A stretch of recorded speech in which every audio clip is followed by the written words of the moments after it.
দুলাভাই, এই দুলাভাই।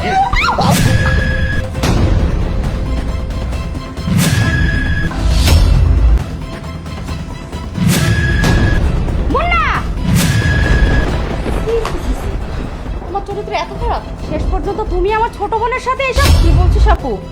আমি কি করছি, কি নোংরামি করছি দুলাভাইয়ের সাথে? চুপ কর। আমি নিজের চোখে যা দেখেছি এটা অবিশ্বাস করার মতো কোনো কথা না। আমারই বেডরুমে আর আমারই ছোট বোনের সাথে এই নোংরামিগুলো করতে তোমার বিবেকে বাধা দিল না?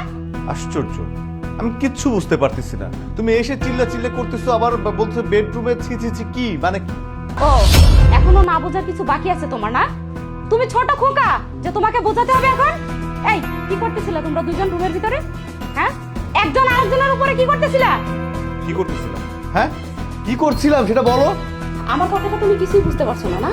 এতক্ষণ যে তোমরা যে রঙ্গনীলাটা করলো এটার কথাই বলছি আমি। আর আশ্চর্য, রঙ্গলীলা কোথায় করলাম? হ্যাঁ, কি বলতেছো তুমি আবদ্ধ বলে সব? দেখ আপু, তোর কোনো জায়গায় ভুল হচ্ছে। আগে আমার কথা একবার শোন, তারপরে বল। তোর এত বড় সাহস, তুই আমার বাড়িতে থেকে আমারই স্বামীর দিকে চোখ দিস? কি ব্যাপার, আমি পড়ে গেলাম কিভাবে? পড়ে গেলে কিভাবে মানে? হ্যাঁ, চোখ নেই তোমার? এই যে গায়ের উপর পড়লা। আমি কিভাবে পড়ে গেলাম এখানে?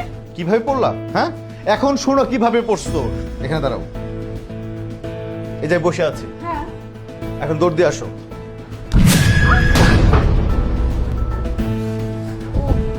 উঠো। কি হয়েছে এখন? তোমার গায়ের উপর পড়লো কিসের জন্য? আসলে আমি এই জায়গায় স্লিপ কেটে তোমার শরীরে। ওইটাই হয়েছে। আমি এখানে বসে ফোন টিপতেছিলাম, তোমার ছোট বোন দুলাভাই পরে ডাক দিচ্ছে, ডাক দিয়ে ঠাস করে আমার গায়ের উপরে এসে পড়ছে।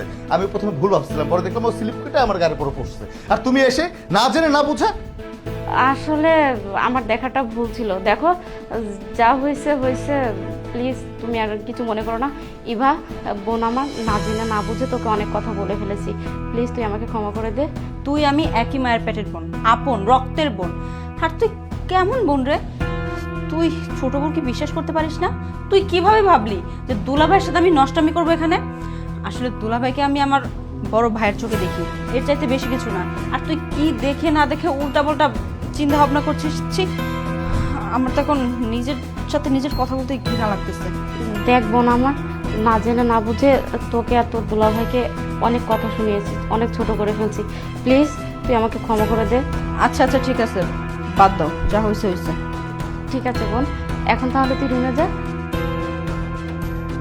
এই শোনো না, দেখো, না জেনে না বুঝে তোমাকে অনেকগুলো কথা বলে ফেলছি, প্লিজ তুমি আমাকে ক্ষমা করে দাও।